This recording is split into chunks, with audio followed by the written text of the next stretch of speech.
Ցայնագրություններ հրապարակեց, որտեղ ակնհայտ լսվում է, թե ինչպես է FSB-ի հրամանը կատարում Ռուսաստանի Դաշնության տարբեր քաղաքներում համայնքապետ ղեկավարների հետ կապված։ Այս մասով ինչ կասեք։ Հրահանգված էր, որ Հայաստան եկած հայերը, որ իրենք հենց առաջին օրից ծեցին։ Բայց հատուկ բերել են այստեղ քվեարկության։ Ինչպես կարող եք, օրինակ դուք դա ոնց եք պատկերացնում, տասնյակ հազարավոր մարդիկ գալիս են։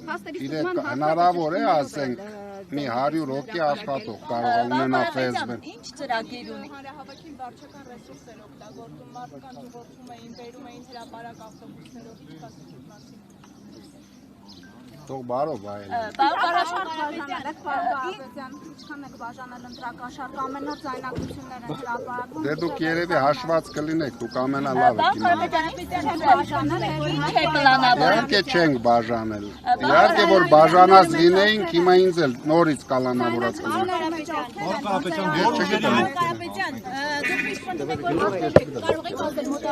Урсула фон дер Лайен, что бы вы хотели сказать? Look here. Սցենարի է պատրաստում Տիմոթեյ Փաշինյանի, ասենք հավանական հաղթանակի դեպքում ինչ է Ես չգիտեմ, այսօր ընտրություններ է, այսօր խոսքը ասում է ժողովուրդը ինչ կորոշի, այդպես էլ կլինի։ Պարոն Կարապետյան, հանուն ինչպեսի հայրենիքի եք քվեարկելու, ինչ ապագայի։ Դրա մասին ես ամեն օր եմ խոսել, դրա համար կխոսեմ նաև վաղը։ Բայց այսօր մի քիչ այդ հարցերը վտանգավոր է այդ հարցերին պատասխանել, իրենք կարող է համարեն դա քարոզություն, նորից մի 1000 մարդ կսերբակալի։ Շատ լավ տրամադրությամբ, մարտական տրամադրությամբ, ինչպես մեր հայ ժողովուրդն է գնում։ Այսօր երևում է, որ բոլորն են մարտական տրամադրված եւ շատ կարեւոր է ապահովել իսկական լեգիտիմ իշխանություն, որ մենք վերջապես հնարավորություն ունենանք մենք որոշենք մեր երկրի ապագան, ոչ թե դրսից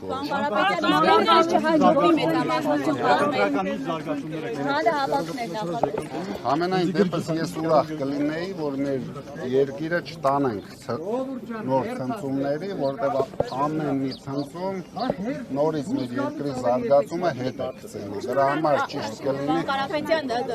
Նիկոլ Փաշինյանը Փաշինյանին ինչի համար հրապարակում ձեզ զգուշացրեց, որ պատասխանատվության եք ենթարկվելու։ Պարոն Կարապետյան, Փաշինյանը հրապարակում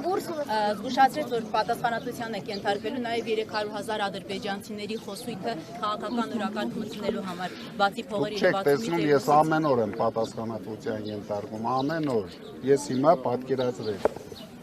Մեծարգոն ինձ բերել է ընտրության, այսինքն ես նույնիսկ հնարավորություն չեմ ունեցել գամ ընտրության, ինձ բերել են ընտրության։ Պարոն Կարապետյան, այստեղ միջազգային լրատվամիջոցների առատությունը ինչի մասին է վկայում, ոչ միայն տեղական, այլև տեսնում եք տասնյակ միջազգային լրատվամիջոցներ են այստեղ, եւ Ֆրանսիայից, եւ Հոլանդիայից։ Ում է դա հետաքրքրությունն է Հայաստանի նկատմամբ, այսօր Հայաստանը ես դրա համար ճիշտ ասած ուրախ եմ, որ աշխարհի համար դառել է նորմալ սուբյեկտ եւ բոլորը ձգտում են ճիշտ պատկերացնեն ինչ է կատարվում Հայաստանում։ Այսինքն ձեր մասնակցությամբ պայմանավորված։ Ես չգիտեմ ում մասնակցությամբ, ինձ թվում է ընդհանուր է դա։ Կարապետյան, ձեր պարտությունը դուք բացառում եք, որ ձեզ չի հաջողվի մեծամասնություն։ Ես չգիտեմ դա քարոզություն կհամարվի թե չէ, անենց ուրախությամբ պատասխանեի ձեր Կարող եմ անել։ Հա, հաստատ։ Դե բասեք նորմալ, կարող է այսօր մի երկու բան ասեմ։